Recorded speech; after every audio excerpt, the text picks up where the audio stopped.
Whistle While You Die by Jennifer Elliott. Death blipped into the horrific scene of his next transition. He heard crying and whimpering to his left as he watched the gray, smooth-skinned creature eating the man he came to get. Its sunken eyes glinted in the moonlight as its long, pointed fingers wrapped around the decedent's leg and ripped it off. Death cringed as he saw the creature tear into the thigh meat with its elongated, needle-like teeth. It's so tall and thin, Death thought in horror to himself as he noticed its defined muscles and slender frame hunched over the man. He took a deep breath as he turned and walked to the decedent that was still in the fetal position on the forest floor, crying and whimpering. He had to find out why this man did such a stupid thing. He knelt to look at the man. "What were you thinking, my guy?" The decedent looked up at him so confused. He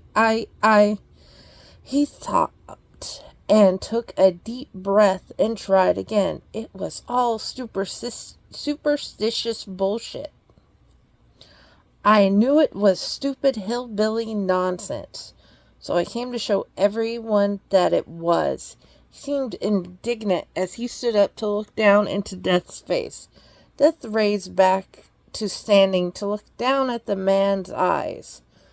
With a deep sigh, Death asked, "What song did you whistle?" He looked back into the decedent's eyes, unamused at a change in mood after another glance at the thing eating.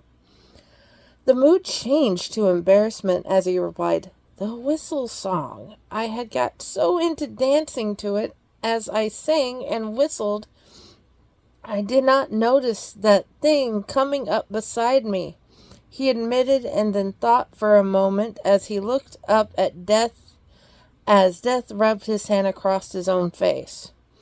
"Who are you and how did you find me?" he demanded indignantly as he got closer to Death, realizing that he had to look up and couldn't get into his face.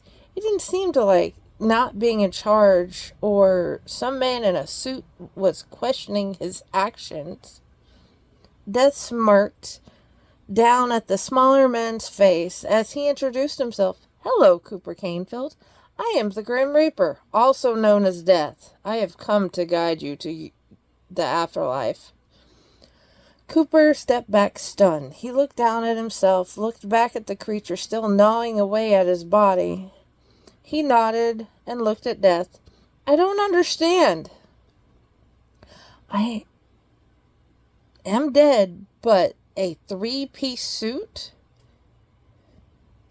he asked. Death smiled and asked, after being torn apart by a creature we do not name, "Why would you think me showing up as the popular visage would help you calm down and transition to your next chapter?" Death could see he was thinking through many things. "What have we learned?" he asked, very amused, making Cooper jump. He flinched and sighed.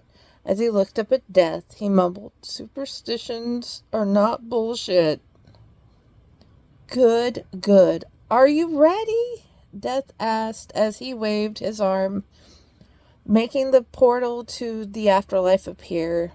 He and Cooper stared at it for a moment, the blue light swirling with white wispy light.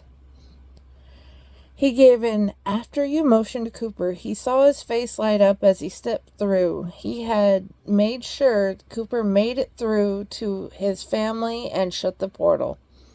With Cooper's transition over, he allowed himself one more look at the creature. With a shudder, he blipped to the next transition.